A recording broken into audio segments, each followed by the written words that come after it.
어야 되네. 도마들 참말에 잔데 다자히들是吧？那大家晚安。那我们今天呢，就是开始继续安乐道论的讲解。那在上一堂课呢，我们是讲述到说智慧的体性，也就是升观的修习之理。那同样呢，它科派呢也是分为就是坐上修该如何行持，以及坐间修呢该如何行持。那坐上修该如何行持呢，又分为勤行、正行还有节行。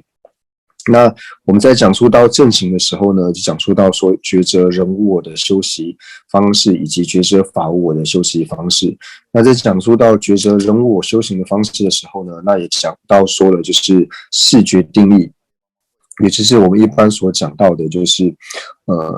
四种决定的扼要，就是四种扼要。那第一个呢就讲到说就是所破决定扼要。那第二个呢，就是周遍决定扼要；第三个离第十一品扼要，还有第四个离第十一品扼要。那上一堂课呢，我们是讲述完了所破决定扼要。那今天呢，就继续从周遍决定扼要呢开始往下做讲述。那之前我们讲述到所破决定扼要，那我们再来复习一下什么叫做所破决定扼要。那也就是一开始我们在观察人无我的时候呢，也就是观察到所谓的我，或是观察到补特伽罗的时候呢，那我们知道我或者是所谓的补特伽罗呢，它仅仅呢只是在施设处之上呢去安立一个名言的我之外，但是呢，往往呢我们在认识我的时候呢，我会觉得说所谓的我，或者说所谓的补特伽罗呢，它并非是名言安立，而是呢独立于运体之外呢，有一个真实实体独立的我。那我们一般呢在显现的时候呢是如是的显现，那执持的时候呢也是如是的执持，所以我们就要去观察所谓的我呢，它存在的方式呢是一个怎样的存在方式。那如果说发现说呢我呢是非名言所安立，而是有一个真实独立存在的我的时候呢，发现是这样执持的时候呢，我们就要去断除这样子的我。所以在讲述所破决定扼要之前呢，我们要先认明所破。那认明所破的方式呢，就像刚讲的，你要知道说所谓的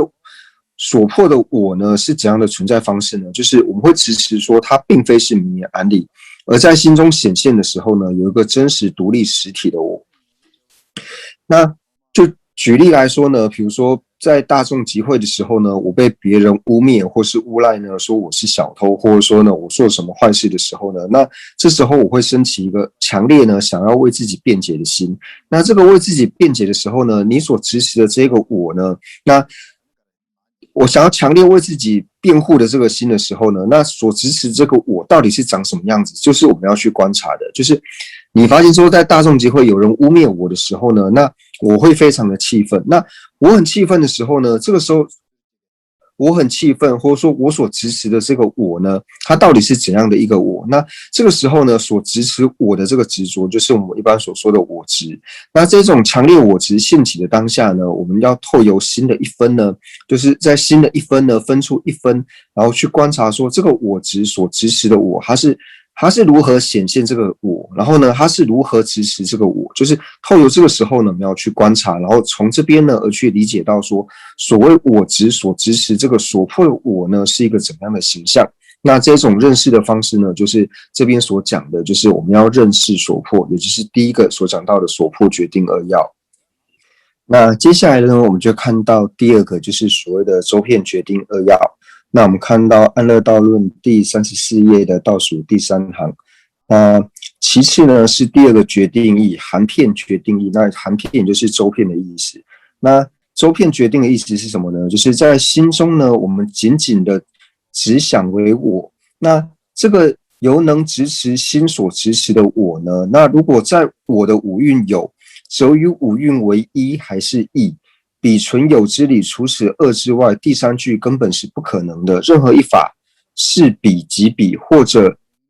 以一之相而存有，或者是以多之相而存有。因想存有此理，除此二者外，第三句的存有之理是不可能有的。这点应作决断认定。那这一段的意思呢，就讲说我们呢在讲述到所谓的我呢，我所支持的我执，他在支持我的时候呢是如何支持呢？就像刚讲到的，就是我执所支持的我呢，就是他所支持就是一个非名言所安立，然后呢是有一个独立实有的这一种我呢，那这个呢就是具生我执呢，他支持我的方式。那具生我执他在支持我的时候呢，那他支持我是这样支持的时候，那我们知道说我们在安立我的时候呢，一定呢是在五蕴之上呢去安立这个我。那我们在想要说我呢，如果是在五蕴上呢去安立的时候，那这时候就要去思维到呢，我和五蕴呢到底呢就是我是五蕴之上而有的，那我和五蕴呢到底是一呢还是相异的？相异也就是多的意思。为什么呢？因为我们在讲到说一般我们如果不讨论所破呢，我们只讲一般的状况之下呢，就是任何法它存在的时候呢，要么就是以一的方式做存在，要么就是用多数的方式呢做存在。它存在的时候呢，要么就是一，要么呢就是多数。所以呢，同样的，如果我和运体呢，我在运体之上是有的话呢，我是依着运体而有。那我和运体呢，我们两者呢，到底是一呢，还是相异的？就是相异就是多的意思。我和五蕴呢，要么就是存在是一，要么就是我和五蕴的存在呢是相异的。因为呢，除此之外呢，没有第三句。第三句的意思呢，就是除了一以及异之外呢，没有第三种存在的方式。异也就是多的意思，要么就是一个东西，要么就是这两者是相异的东西。我们存在呢，要么这个是一，要么是这个是相异，不会有第三种存在的方式。所以，如果呢，我是依着五蕴之上而有的话呢，要么就是我和五蕴呢是一，要么就是我和五蕴呢是相异的。所以除此之外呢，不会有第三种存在的方式。所以先证明这一点呢，这个就叫做所破周遍决定二要，就是你有的话存在的方式，要么就是一，要么呢就是多。所以呢，就想要说是周遍。所以第二个决定呢，就想要说周遍决定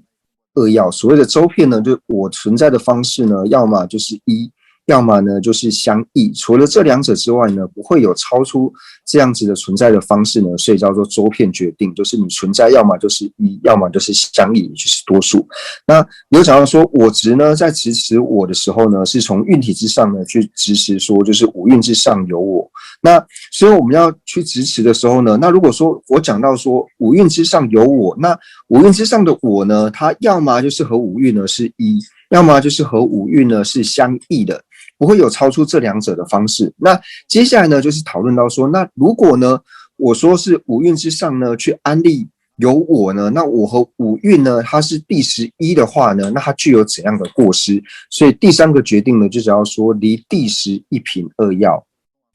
那第三个呢，就讲到说离第11品二要呢，那它是如何去做抉择的呢？是如何思维的？那我们看到安乐道论第34页的最后一段。再其次是第三个决定义，就是离真实一的决定义。如果呢，此所执的我与五蕴为一，则发现就像一个普特伽罗有5个蕴体一样，我也变为相续各异的5个，或者就像我为一个一样，5个蕴体呢也变为不可分的一个，有许多的缺失，所以因想呢，如此所执持的我，若与五蕴呢并非为一。那第三个呢，就讲到说，如果呢我和蕴体呢是一的话呢，具备怎样子的过失呢？如果说我和蕴体是一的话呢，那我们知道说，所谓的我或者说普特伽罗呢，那我是有五蕴的，我们的五蕴呢，也就是色受想行识五蕴。那如果说我和五蕴呢，我和我的蕴体呢，如果是一的话呢，那我有5个蕴体，那就变成说呢，会变成有5个我，所以就变成5个相距不同的5个，或者说呢，如同说我只有一个一样。那如果我和蕴体为一的话呢，那5个五蕴呢就会变得一模一样的，所以就会有如是的过失。所以由此呢，然后来讲述到说，如果我和蕴体呢，如果是一的话呢，它会有怎样子的过失？所以应想到呢，就是我执所执持的我呢，并非像我和五蕴一样呢是为一的。同样的呢，我们在讲述到说离第11品二要的时候呢，就是离开第11的决定义呢，那除了上述所讲的过失之外呢，那同样的呢，我们也可以思维到说，就是第35页的第2段。此外，如此所执持的我，若与五蕴为一，则就像五蕴会生灭；若彼心所执持的独立自由的我，也变为有生灭了。而且如此会生灭的我，与彼诸前后分刹那是为一还是异呢？若为一，则前世的我、后世的我与此世的我三者变为不可分的一。若为异，虽然整体而言仅仅相异，不必然成就为丝毫没有关联的相异。但是呢，如果是前世的我、后世的我与今世的我三者变得丝毫无关联的相异，所以就有业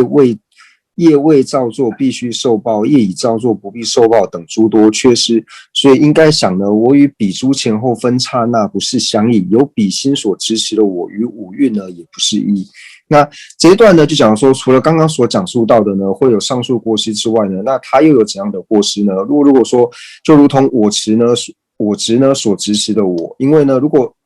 我执所支持的我呢，如果说他所支持的这个我，他如果和五蕴呢是一的话，又有什么样的过失呢？那就如同说我们的五蕴呢是有生跟有灭的，因为五蕴我们知道说它是无常法，那既然是无常法的话呢，它就必然会有生也会有灭，它会有生灭的这种变异。那同样的呢，如果说五蕴呢它有生跟有灭的话，那因为我和五蕴呢是一的缘故呢，那五蕴会生灭，那所以呢，我执所支持的这个我呢，他所支持的独立自由的这个我呢，它也会变得有生灭。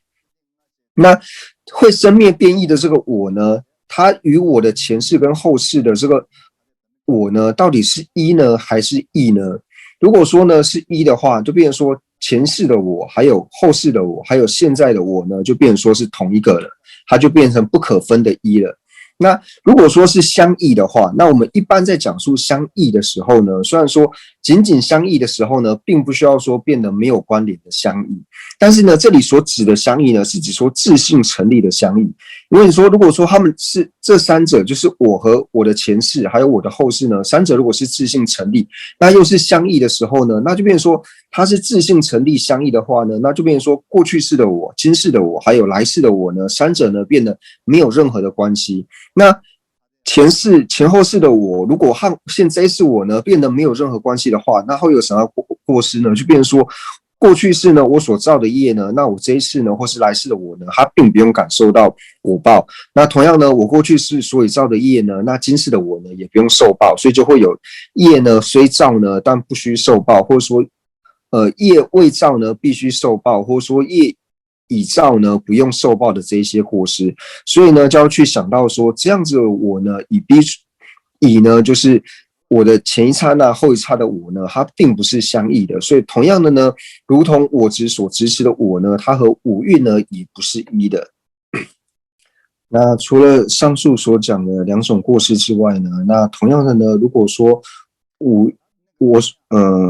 我执呢所支持的我呢与五蕴呢如果是一的话呢，又有什么样的过失呢？因为是我执呢所支持我的缘故，所以如果呢他把我执呢执为一的时候呢，那他所支持我呢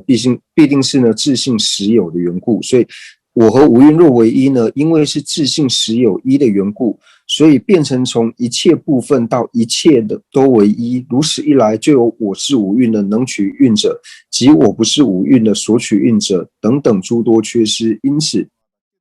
断然作想，如此所执的我与五蕴呢不是为一。那这里呢就讲说又有这样的过失呢，因为我执呢所支持的我，他如果支持我和五蕴呢是一的时候呢，一定是支持我和五蕴呢是自性实有的一。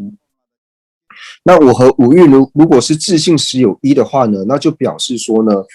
所有一切的支分，五蕴的所有的支分呢，因为我只有一个的缘故，所以所有一切的支分呢，全部都变为一。那全部都变为一的时候呢，那就变成说，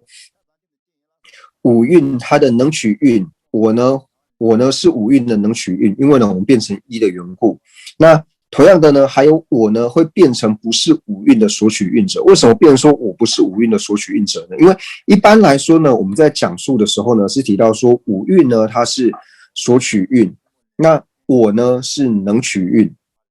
但是呢，现在因为变成一的缘故呢，所以能取蕴跟所取蕴呢，它变成一个的缘故，所以就变成了我呢变成就是五蕴，所以呢我就变成了所取蕴者。所以我呢就变成五蕴的能取运者。那同样因为变成一的时候呢，能取运跟所取运它彼此之间就没有差别，所以你也不能区分说我呢是五蕴的所取运者，因为是一的缘故，所以它会产生各式各样的过失。所以从这边呢，我们就要去思维到说呢，我执所执持的我呢，它与五蕴呢并非是唯一的。所以因为五蕴所执持的我和五蕴呢不是一的缘故呢，那所以就想要说，如果它是一的呢，有怎样的过失？所以讲到说了，离开了我呢和五蕴呢是第11的恶要，就是这里所讲到的离第11的这个恶要。那接下来呢，就讲到说呢，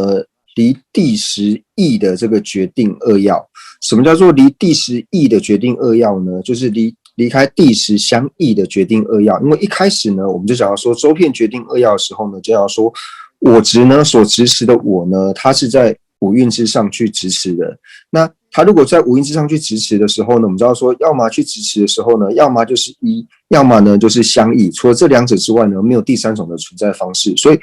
我执所执持的我呢，如果是在五蕴之上去安立的话，它要么就是跟五蕴呢是一，那它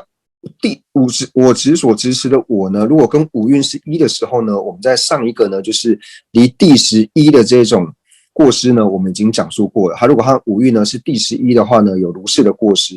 所以接下来呢，就讲到说，那如果呢我执所执持的我呢，它跟运体呢，如果是相异的话呢，又有怎样的过失呢？所以讲到说呢，第4个呢，就是离第10多，或者说第10相异的这种决定义。所以接下来呢，我们看到第4个决定义，就是最后呢，第4个决定义离10有多的决定义，就是说呢，离第10呢，它是相异的决定义呢，该是如何的思维呢？就要想要说呢，就是如此所执持的我，就是呢，我执呢，具生我执所执持的我呢，那我们刚才已经讲到说，它如果跟五蕴呢是一的话，有怎样的过失？所以就想要说呢，我执所执持的我呢，它与五蕴呢虽然不是一，但是呢，它可以跟五蕴呢是相异的。那这种说法呢，它也是就是不合理的。为什么说我执所执持的我呢，它跟五蕴呢如果是相异的话呢，为什么是不合理呢？因为就讲说，如果我和五蕴呢是相异的话呢，那我们讲到说，因为五蕴它彼此是不同的缘故，它五蕴彼此色受想行识五蕴呢彼此是相异的缘故，所以呢，你把每一个运体呢，就是你把五蕴里面呢色蕴去除掉，受蕴去除掉，想蕴去除掉，行蕴去除掉之后呢，你还可以找到一个识蕴，因为它们彼此之间呢是相异的，它并不是一的缘故，所以你去除掉五蕴里面，你去除掉色受想行识蕴之后呢，你还可以找到第五蕴识蕴。那所以同样的呢，如果说我呢，如果和蕴体呢是相异的话呢，那照理说，在去除了色蕴、受蕴、想蕴、行蕴还有识蕴之后呢，还能够找到另外一个我，但是呢，并没有办法，因为你如果把色受想行识五蕴都去除掉之后呢，你也没有办法找到一个我。他这边讲说色蕴一一予以分解，但这边并不是分解的意思，就是一一去除掉的意思。你把色蕴等一一去除掉，就是五蕴里面呢，你把色蕴等识蕴呢先去除掉之后呢，你还可以找到一个识蕴。那如果说，因为你知道五蕴它彼此是相异的嘛，那如果说我和五蕴呢是相异的话呢，那照理说去除掉色受想行识每一蕴之后呢，你还能够找到一个我，但是呢，这个是没有办法找到的。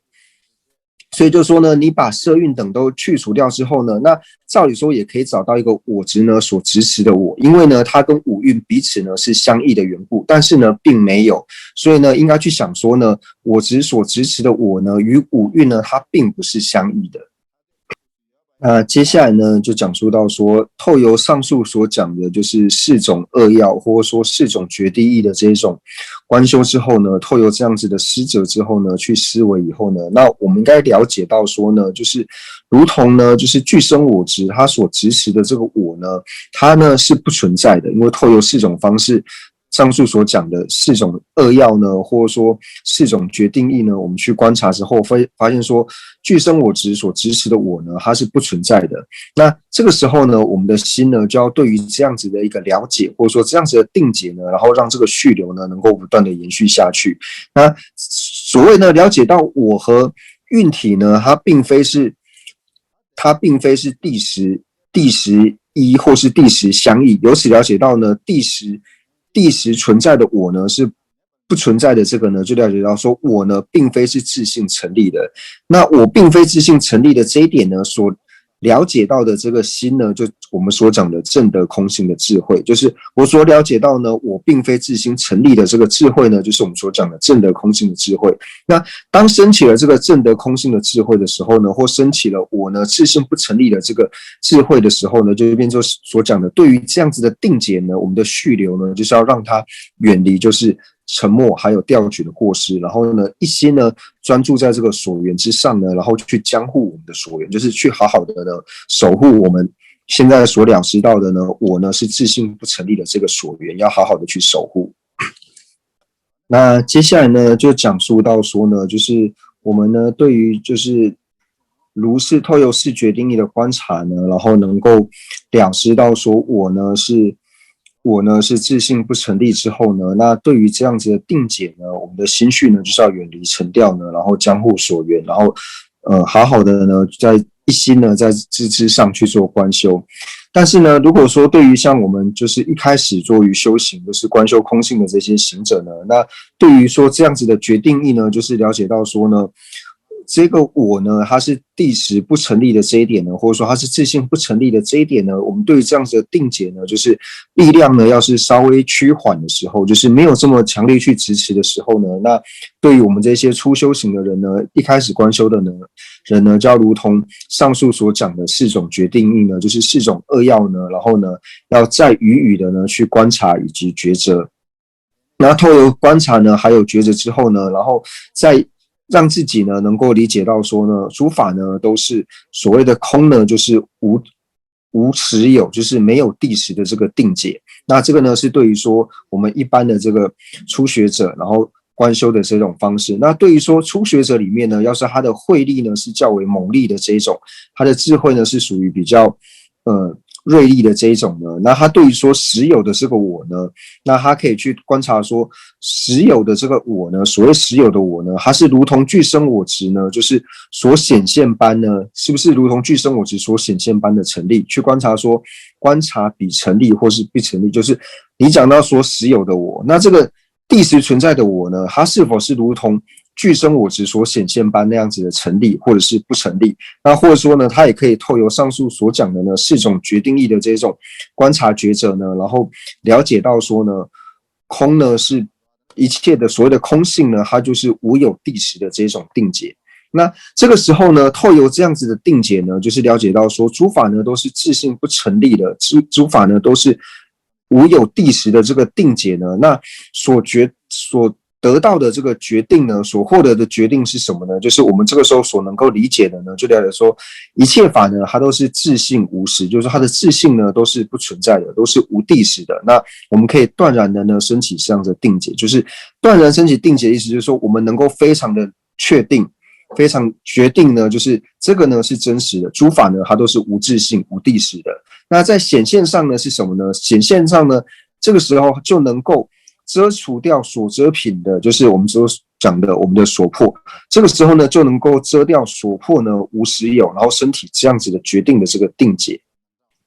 那身体这样的定解是什么呢？具足这2者特色呢，就是说你在决定的时候呢，了解说诸法呢都是自性。无自性、无地实。那在显现的时候呢，它是遮除掉了就是所破的我之后呢，它会现起一种就是空无实有的这一种相状，就是空空的，觉得空朗朗的这种相状。那具足这2种特色呢，然后去专注修学的这种修持的方式呢，就是我们一般所讲述的，就是定中修如虚空的修持方式。那所以当我们升起了就是刚刚所讲到的呢，当我们在升起的决定解呢是决定什么呢？我们所升起的决定解呢就是决定说呢，我呢是自性不成立的。那升起这样子的决定解之后呢，那在显现的时候呢，会显现说就是所破的实有呢，遮持了所破实有之后呢，所现起空朗朗的这种感受。那这2种合呢去做观修，就是把所缘呢缘在这上面呢去做思维观察，以及呢一心专注的这种修持呢，就是讲到说，就是像我们在进入了就是入定的状态的时候呢，那这种观修呢就讲到说定中修如虚空。那在我们初定的时候呢，也就是说在后得的时候，后得的意思就是说在初定以后呢，那该如何的修持呢？就讲说后得时呢，则应修习我与一切法呢，如同幻术、幻化现起，依着等持自性无实的强力定解的导出。后得时于任所现起的一切显现，皆因事如幻事、虚假无实、幻化现起。那这一段呢，就讲说我们在刚所讲的，就是我们在决定的时候呢，已经了解到呢，诸法，我们决定到说诸法呢，它都是无地实的。那在显现呢，显现说遮除了所破的我之后呢，显现空浪浪的这种感受。那在后得的时候呢，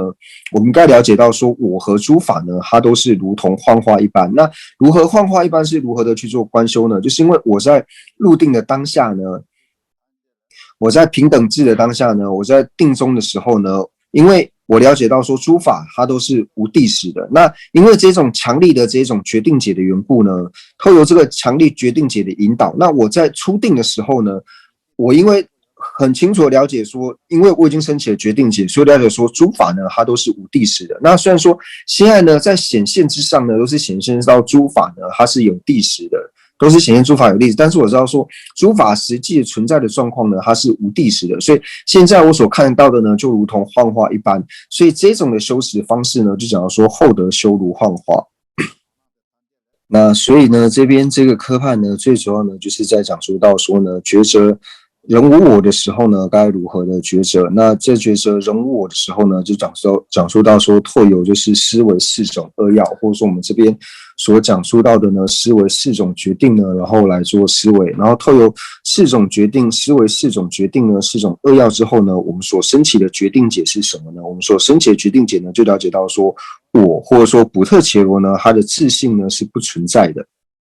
那这个呢，就是讲到这种抉择方式呢，就讲到说抉择我呢是自性不成立的，或者说补特伽罗呢是自性不成立的这一种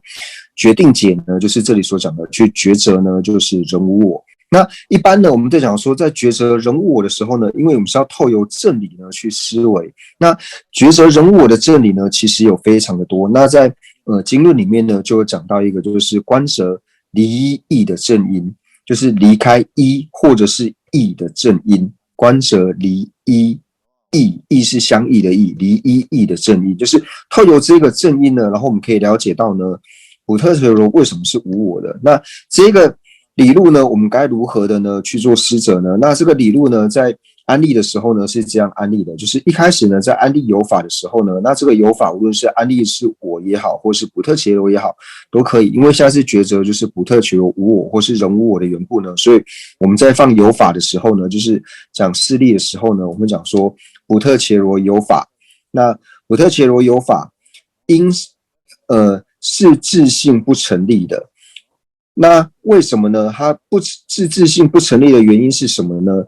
以自性一和自性一皆远离故，那就是透由呢，因自性一和自性异都远离的缘故呢，透由这个正因呢，然后来成立到补特伽罗呢，它是自性不成立的。那例如什么呢？例如镜中的影像。所以呢，在安立论事的时候呢，离一的论事一开始在安立的时候就讲到说，补特伽罗有法是自性不成立。因自性一和自性一皆远离故，譬如镜中影像，就是以这个论事呢，然后来成立到就是离义的正因。那刚刚所讲述的这种呢，就是透由理路呢去抉择。那透由理路去抉择的，就是透由正因呢来抉择这种方式呢，它是相顺于就是大教典里面呢就是思维的方式。那当然说，对于说理路呢，要是一开始没有先学过色类学或是音类学的这些同学来说的话呢，那在听到这些理路的时候呢，可能会觉得比较困难，然后呢，会觉得说有一种好像不知道在说什么的感觉。但是如果说呢，就是一开始呢有透过理路的学习，那透由理路之后呢，你去跟他讲述这种正因的时候呢，他是可以完全呢透由这个正因呢去了解到说，哦，补特伽罗呢为什么呢？它是无我的，它是完全是可以去做理解的。那这是一般我们在讲的是说，就是相顺于大经论的这种教授的方式。那以另外一个角度来说的话呢，就比如说我们一般在问的时候呢，比如说我问说，你在哪里？那有人问说你在哪里的时候呢，我会回答说，哦，我在这里。比如说我的名字呢叫小明的时候，那可能就会有人说，诶，小明你在哪里？那我就说，诶，我在这边。那在讲述到说我在这里的时候呢，我讲到说我在这的时候所指的这个我呢，是指我的身体呢，还是指我的哪个地方？这个是我们自己可以去思维的。那你只要想到说，哦，我在回答我在这里的时候呢，那你所谓的我在这里的这个我所指的是什么东西的时候呢？你要是能够抉择出这个所谓的我是什么的时候呢，就是我们所讲的第一个二要，就是所迫决定二要。格西呢就说他有时候呢会和就是小朋友呢开玩笑，就是譬如说他叫小朋友名字的时候呢，然后就小朋友就会跑上来说，诶，我在这边。那格西说，哦，你在这边，那你呢是什么？那小朋友就会指着说我的身体，就指他自己的身体说这个就是我。那格西就跟他们开玩笑说，但是你的身体不是你啊，那你到底在哪里？那这时候呢，小朋友他们就会回答不出来这样。但是呢，理解到这一点呢，理解到说我的身体不是我呢，这个时候我所支持的这个我，并不是说具身我执所支持的我，或者说呢，我们在学了一些经论之后呢，我会觉得说，哦，我呢是有一个意识的续流。那因为这个意识续流的缘故呢，所以今生呢，如果我造恶业的时候呢，来生我会投身到善趣去。今生如果我造恶业的话呢，那我之后呢会投身到恶趣去。那有的人呢，他又会把这个意识呢，其实会是所谓的我。既然身体不是我呢，那所谓的我应该就是我的这个意识。但是同样呢，意识呢，我们了解到说，意识呢，并不是具身我执所执持的这个我。那所谓具身我执所执持的我呢，到底是怎么样呢？就是刚所讲的，就是具身我执持的我呢，并不是说我了解到说，哦，我的身体呢不是我，或者说呢，我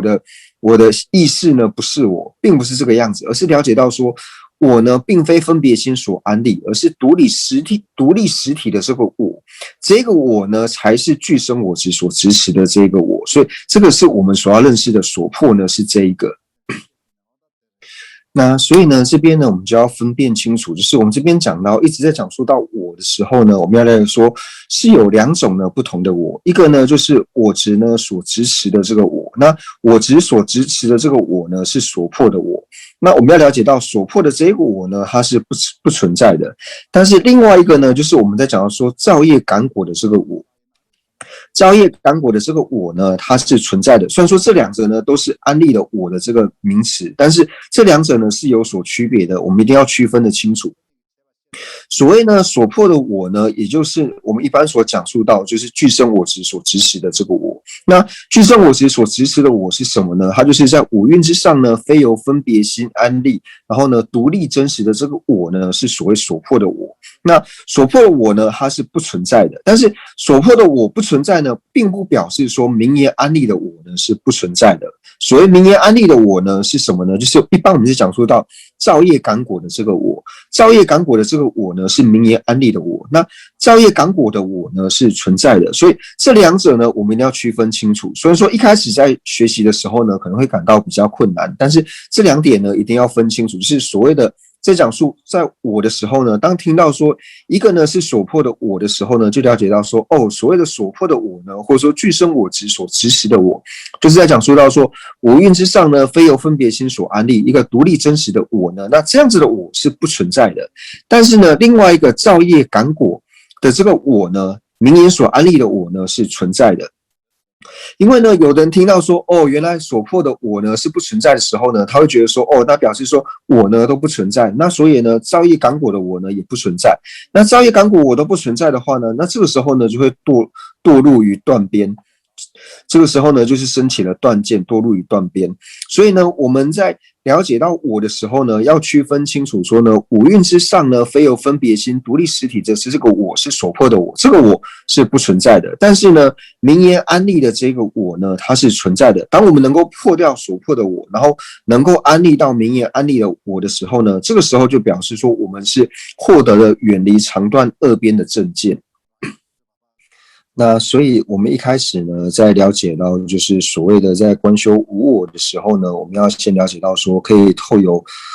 人无我呢来做思维。那在思维人无我的时候呢，该做如何的思维呢？那在思维人无我的时候呢，我们要先了解到说就是透由呢4种决定义呢，然后来做思维。那一开始呢，就是要了解到说为什么要认明所破，所以就要说所破决定二要。那在讲到说所破的时候呢，就讲到说这个所迫呢是什么呢？这个所迫呢，也就是具生我执呢所执持的这个我。那具生我执所执持的我呢，也就是我们在运体之上呢，了解到说，它并是非由分别心所安立，而是呢真实独立实体的这个我呢，是具生我执所执持的我。那我们具生我执所执持的这个我呢，我在执持的时候呢，我会把它执持到说，哦，我呢和运体呢是在运体之上呢去执持这个我。那我们在讲述到说，存在的每一个存在的法呢，它存在的方式呢，要么就是以一的方式存在，要么就是多的方式。那所以呢，那我如果是在运体之上去安立我的话呢，那我和运体呢，到底是一呢，还是相异的？所以第二个呢，就讲说周遍决定二要，因为你要存在的时候呢，要么就是一，要么就是异。所以呢，我执所执持的这个我呢和运体呢，它到底是一呢还是异的呢？那所以第二个呢是周遍决定二要。那第三个呢，那如果说我和运体呢是一的话呢，又有怎样的过失？那如果我和运体是一的话呢，那上述就是透由理路呢讲述到说，还有非常多种过失，所以了解到我和运体呢，它并不是第十一的。那如果说我和运体呢是相异的话呢，它又有哪样子的过失呢？它同样呢也是有非常多的过失。那透由了解到这一点呢，了解到说我和运体呢并非是第十相异的，所以就了解到说呢，我和运体呢并不是第十存在的。那当我了解到我和运体呢并非是第十存在也好，或是自性存在也好呢，就了解到说，我会执持到说，我呢是第十存在的呢，最主要呢是因为我的错乱的这个了知呢去单着或者说去执持的缘故，我才会把补特伽罗呢执持为是自性成立的。那了解到补特伽罗非自性成立之后呢，那这个时候我们就要升起这样的定解之后呢，就要让这个相续呢能够延续下去，所以这个时候呢就要去将护我们的所缘。那我们了解一法呢，它是第十不成立之后呢，那同样的呢，我们可以透由同样的理路呢，依此类推到其余的法类之上。所以一开始呢，我们所要学的呢，就是四种二要，或者说四种决定。那我们在讲到说觉者无我的时候呢，就是提到说，第一个呢觉者人无我，以及第二个呢觉者法无我。那所谓的觉者人无我呢，与觉者法无我呢，最主要是在于说施设处的不同，或者说我们讲的说所空处的不同。就是你的施设处呢，如果是补特伽罗的话呢，那在补特伽罗之上所成立的无我呢，就是所谓的人无我。那在补特伽罗之外的法之上呢，所成立的这个无我呢，也就是法无我。所以呢，它只是在于施设处说，或者是说我们讲的所空处的不同之外呢，它对于所迫呢是没有任何的差别的。无论说人无我的所迫，他的所迫的我，或者说法无我的所迫的我呢，这二者呢是没有粗细的差别的。所以以所迫来说呢，它是没有任何的差别。所以一开始我们就讲说，为什么要先了解人无我呢？因为当我们了知了自己之上呢，或者说人之上呢，它是无我的时候呢，可以透由同样的理路，就是透由四种决定二要呢，了解到说我是自性不成立之后呢，那可以透由同样的理路呢，然后呢依此类推到其余的诸法。所以呢，先讲人无我之后呢，再来讲述说觉者法无我。所以二者的差别仅仅是在说，人之上的无我呢，就称之为是人无我；那人以外呢，就说补特伽罗以外的诸法之上的无我呢，就称之为是法无我。只是这样的差别，并不是说它的所破呢有比较容易破，或者说比较难破的差别。所以是在所施设处之上的不同之外，在所破上呢并没有差别。那接下来呢，我们就看到安乐道论的第36页，就讲到说呢，觉者法无我的修习之理。那我们一般在讲述到法的时候呢，所谓的法，它其实是包含所有一切的所知，所有存在的法类，所有的东西呢，都可以称之为法。就我们一般在讲法这个名词的时候呢，它是包含所有一切的存在的东西呢，都称之为法。但是呢，我们在讲述到觉者人无我，或者说觉者法无我的时候呢，会提到说补特伽罗和法的时候呢，那这个时候呢，就是这边所讲述到补特伽罗无我和法无我二者之中的法呢，这个法呢，它并没有包含所有存在的法类。所谓补特伽罗和法二者中的法呢，它是剔除掉了补特伽罗以外的东西呢，把它称之为法。所以这边所讲述到的法呢，就是补特伽罗和法二者中的法呢，它是排除掉了补特伽罗。那排除掉补特伽罗之外呢，所有的有为法以及无为法。那我们讲说有为法就是属于无常的法类，那以及无为法呢就属于就是常法的法类。那所以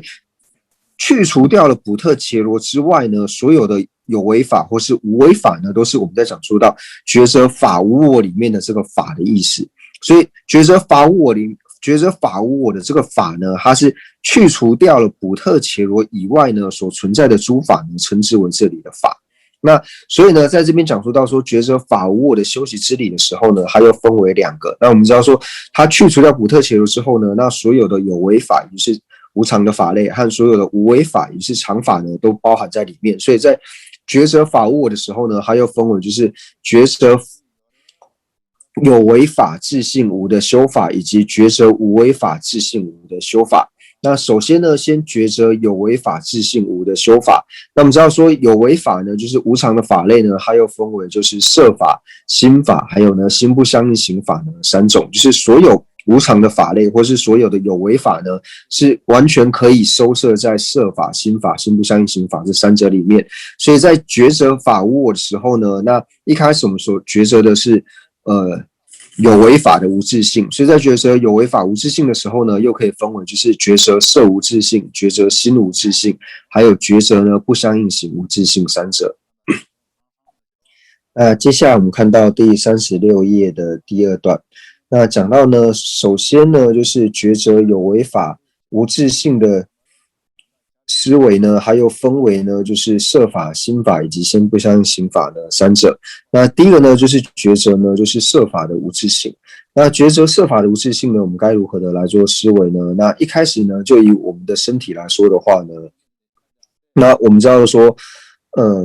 如果不是在骨肉细属的五支分的聚合上为与分别假立，而是个独立自有的身体，我们极为真实显现的话，是所遮品的明现之理。像这样的身，如果在唯有骨肉细属的五支分所聚合的身上有的话呢，是所遮品的明现之理。那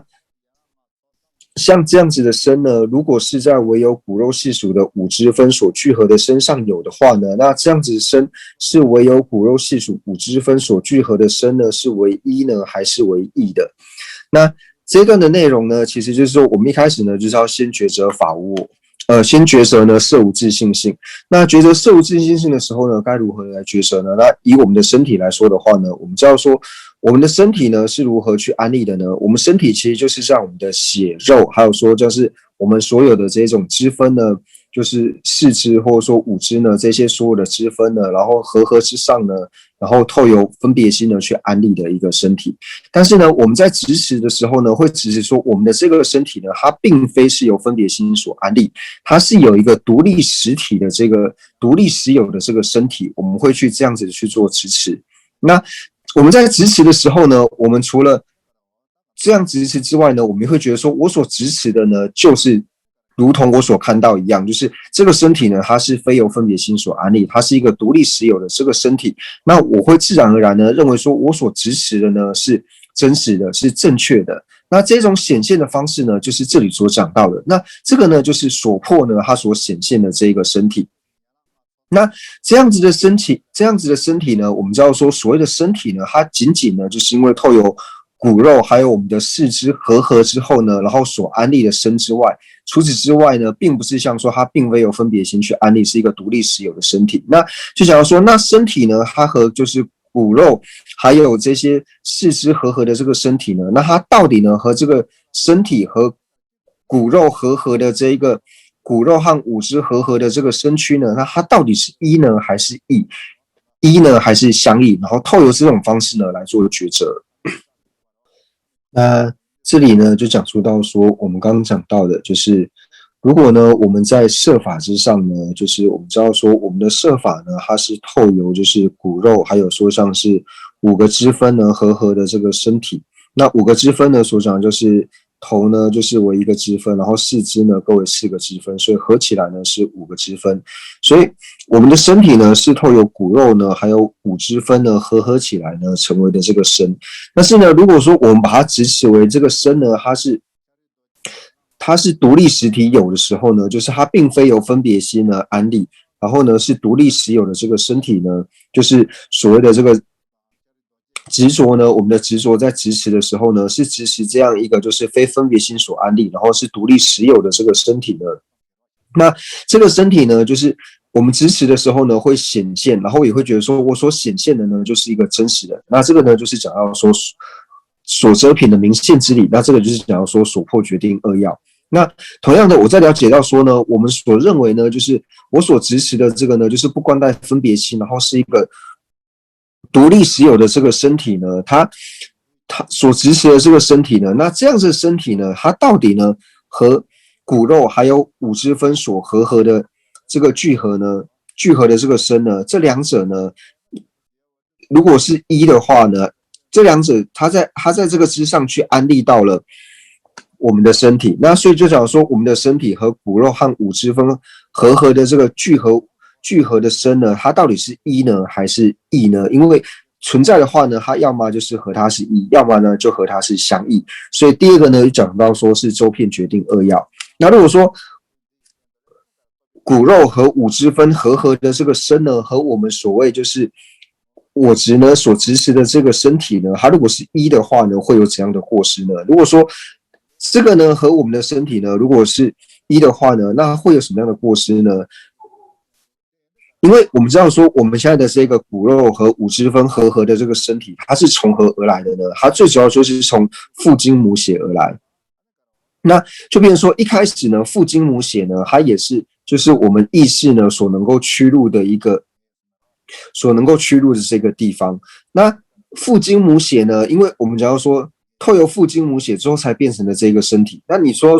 我们的身体和骨肉还有五支分还有四肢合所成的这个身呢，如果是一的话，就变成说，那最初呢，我们所依的这个父精母血，就父精母血所结合的这个明点呢，它也变成了一个就是骨肉还有五支分呢都合的这个身体。但是我们知道说，父精母血所合的，就是或者我们讲的受精卵，受精卵呢，它不可能是具备了骨肉或是五支分的，所以你如果把受精卵还有骨肉和五支分合的这个身体呢，执为一的话呢，那这一点呢是不可能的，它是有过失的。那如果说我们所讲述到的就是非分别心安立，然后独立所有的这个身体呢，它如果说和骨肉呢，还有五支分合的这个身呢，它如果是相异的话呢，又有怎样的过失呢？那就如同前面所讲到的，就是我们的骨肉和五支分合的这身体呢，你是可以一一去区分出，就是头部，然后还有四肢，还有骨肉这些，你是可以一一分离的。但是如果你把它执为一的时候呢，就变成说你去除掉五支分以及骨肉还有四肢合的这个身体之后呢，我们是找不到这个身体的。所以这边呢，同时也具备了就是离第11的二要以及离第10相异的二要，所以呢，四种决定二要呢也是具备的。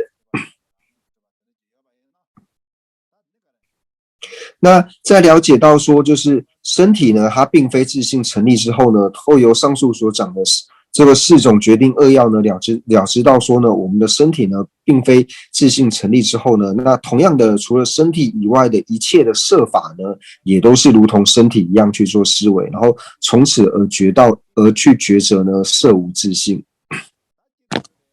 那上述呢，就是抉择色无自性之后呢，那第二个呢，就是抉择到心无自性。那抉择心无自性呢，我们看到第36页的第3段。那其次呢，就是抉择呢心无自性。那就以今天的心事呢来做一个举例的话呢，那我们一般呢在安利今天的心事的时候呢，就是不会安利超过于说今天早上的心事，还有说今天下午以后的心事呢，就是我们并不会就是只要是心事呢，要么今天的心事，要么就是早上的心事，要么呢就是中午以后的心事。所以呢，我们并不会找到一个就是非分别心安立，然后呢一个志向成立的这个心事呢是不成立，是无法成立的。但是呢，如果说我们现在呢就是透由我执所执持的这个心呢，它要是第10成立的话呢，是要怎样成立的呢？它就是呢要非由分别心而安立，然后呢是在智方呢成立的一个了知。这边讲说是心事，但是用了知来说呢会比较好了解，就是一个新的一个了知。那这个了知呢，那如果说这个了知，就是今天的这个了知呢，如果说它独立于今天早上的了知和今天午后的了知呢，那我们所谓的这个非分别心所安立独立实有的这个了知呢，或者说呢志向成立的这个了知呢，那它和今天早上的了知，还有说今天午后的了知呢，它到底是一呢还是相异的？那如果说呢非分别心所安立，然后呢志向成立的这个了知呢，它如果和今天早上的这个了知呢，如果是一的话呢，那就表示说呢，今天早上的了知，还有今天中午以后的这个了知呢，它就变成了同一个。所以我们在今天早上的了知存在的时候呢，它同时就存在了今天晚上的这个了知，所以这样子呢是不合理的。那如果说呢这两者是相异的话呢，那就如同我们前面所讲到的，那你去除掉了今天早上的了知以及今天午后的了知之后呢，那照理说你还可以找到一个就是非由分别心所安立，然后呢是志向成立的这个了知，但是呢这个也是不存在的。所以我们可以想到说呢，就是一个非分别心所安立，然后志向成立的这个了知呢，它根本呢就是不存在的，然后由此而升起定解。那升起定解之后呢，那同时我们就是要将护我们的所缘，然后呢远离沉默和调举呢，然后去做观修。那这个呢就是觉者心无自性。那第三个呢就是觉者心不相应行的无自性。那我们讲到说以心不相应行法来说的话呢，那我们就是以时间呢来做一个例子。那以一年呢，就是以年来说的话呢，那我们知道说呢，年呢它的施设处呢就是12个月，就是我们在12个月之上呢去安立一年。但是如果呢有一个就是非分别心所安立，然后呢是自性成立的年的话呢，那它和12个月呢到底是一呢还是相异的呢？那如果说12个月和年呢，如果说是一的话呢，那就如同说有12个月一样，那就变成说年呢就变成说有12年，在一年的时间里面呢就会变成有12个年，所以呢就是不合理的。那如果说年呢和它的施设处呢就是12个月呢，如果是相异的话呢，那同样的呢就是我们之前所讲的，那我们去除掉每一个月份呢，12个月份你一一去除掉之后呢，你应该要找到说去除12个月之后呢，你还要找到一个就是非由分别心所安立，然后呢是一个自性成立的年呢，但是这个年呢我们也是找不到的，所以由此呢而觉者呢就是心不相应行的无自性。那同样的呢，在了解了这一点之后呢，那我们也是要去将护我们的所缘，然后好好的去施舍到就是心不相应行法呢，它也是无自性的，然后由此来做观修。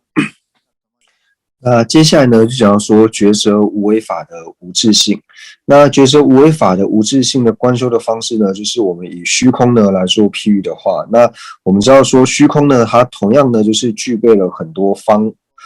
极方分，也就是呢方位，就是我们所讲的呢，就是东南西北的虚空，或者说就是四面，或是八方，就是东北东、西北东等等呢，就是四面八方的虚空。那同样的呢，如果呢是有一个非分别心所安立，然后呢自性成立的虚空的话呢，那这个虚空呢，它与这些就是方极方分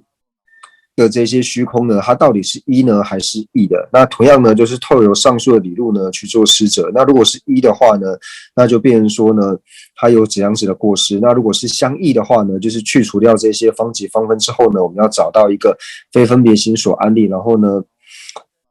自性成立的这个虚空呢，也是没有办法找到的。所以透过同样的这些理路呢，我们去做就是思维观察之后呢，然后升起就是虚空呢，它也是无自性的。然后如前呢去做休息，就是我们去将护我们的这个所缘。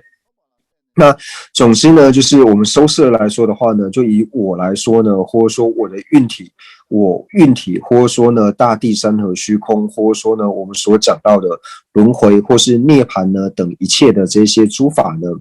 那这些诸法呢，如果说它呢就是非由分别心所安立，而是自性所成立的这一个方式是存在的话呢，我们知道说这种存在的方式呢，它是连微尘许呢也没有，所以这样子的一个定解呢，是我们要去好好呢去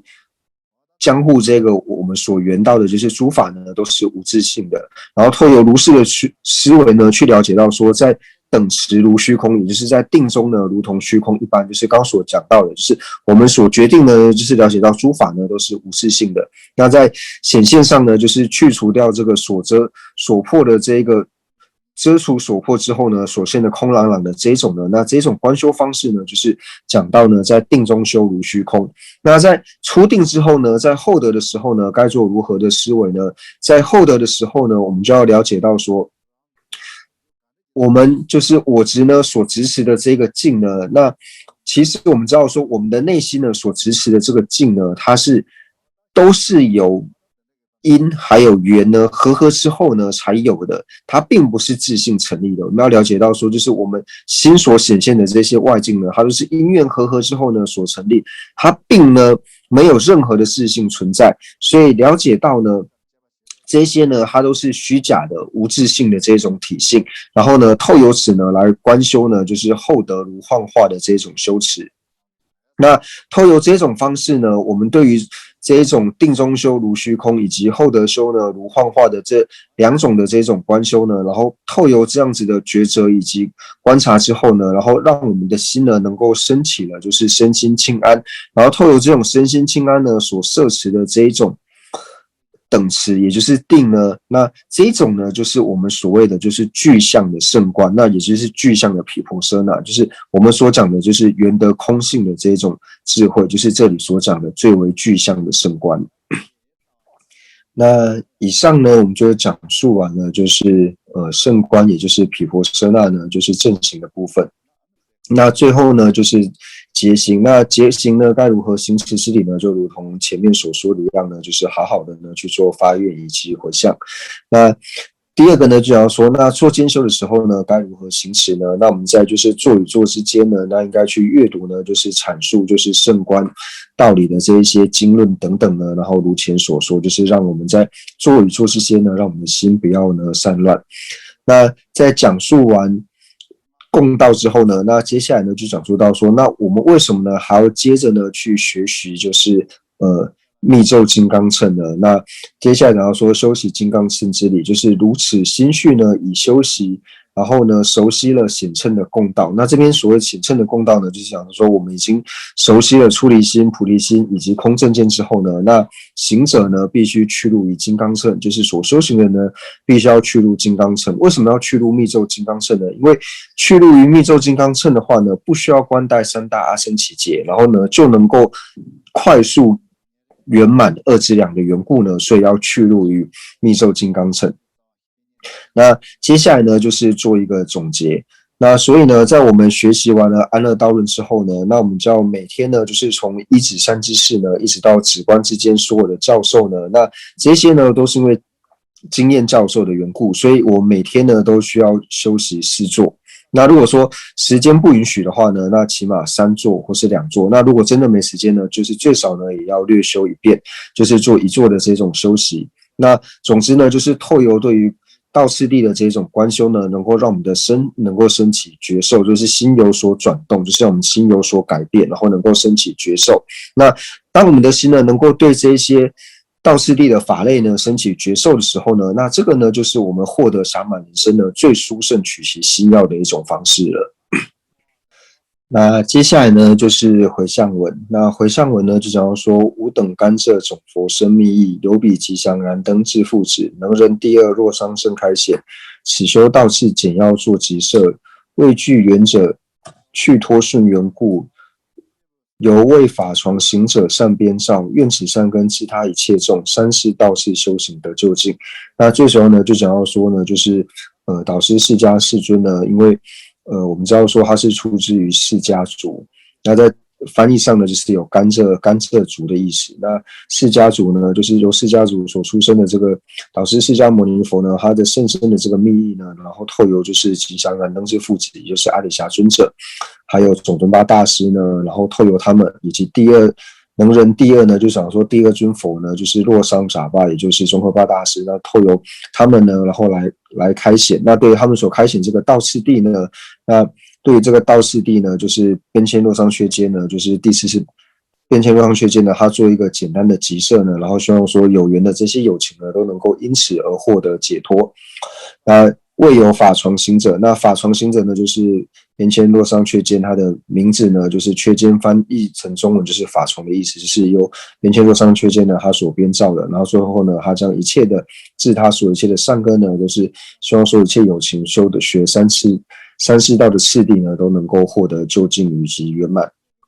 那我们这一次安乐道论的课程呢，就是到今天为止。那阁下说，因为他这一段时间呢，就是寺庙的课程呢会比较忙，所以接下来可能就是大概有3-4个月时间呢，没有办法为我们持续的授课。那之后呢，就是等到寺庙的课程结束之后呢，那我们有时间呢，那在讲述之前所讲述的，就是像是密续的地道也好，或者说那时候看大家想学习什么呢，那我们呢就是继续的呢来做修学。那这一次的讲述呢，就是因为透由大家呢，就是祈请，就是能够希望阁下能够讲述安乐道论。那阁下呢，也是因为大众的缘故呢，所以能够为我们讲述安乐道论，所以他觉得他由此呢而种下了就是非常殊胜的习气，然后呢，同样呢也累积了广大的资粮。那为什么能够获得累积这样广大的资粮呢，都是因为说有各位劝请的缘故呢，所以非常感谢大家。那大家也因为这一次的学习呢，也同样种下了就是非常殊胜的善根，然后也累积了无边的资粮。那总之呢，就是将我们所有一切有情的三世一切的这些善行以及善根呢，那我们就回向呢，就是世界上所有的疾疫呢都能够息除，所有的疾疫、战乱以及天灾呢都能够息除。那也祈愿呢，就是世界能够和平。感恩谢谢啦， Thank you, Geshe-la. Good translator， Dear 辛苦我了，能大人啦。了， Dear all the students. be complete Geshe-la, Shukla, and to everyone. Good morning.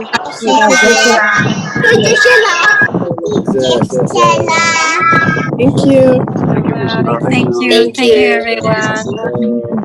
Geshe-la, and the two translator. Thank you. Thank you very much. Cảm ơn.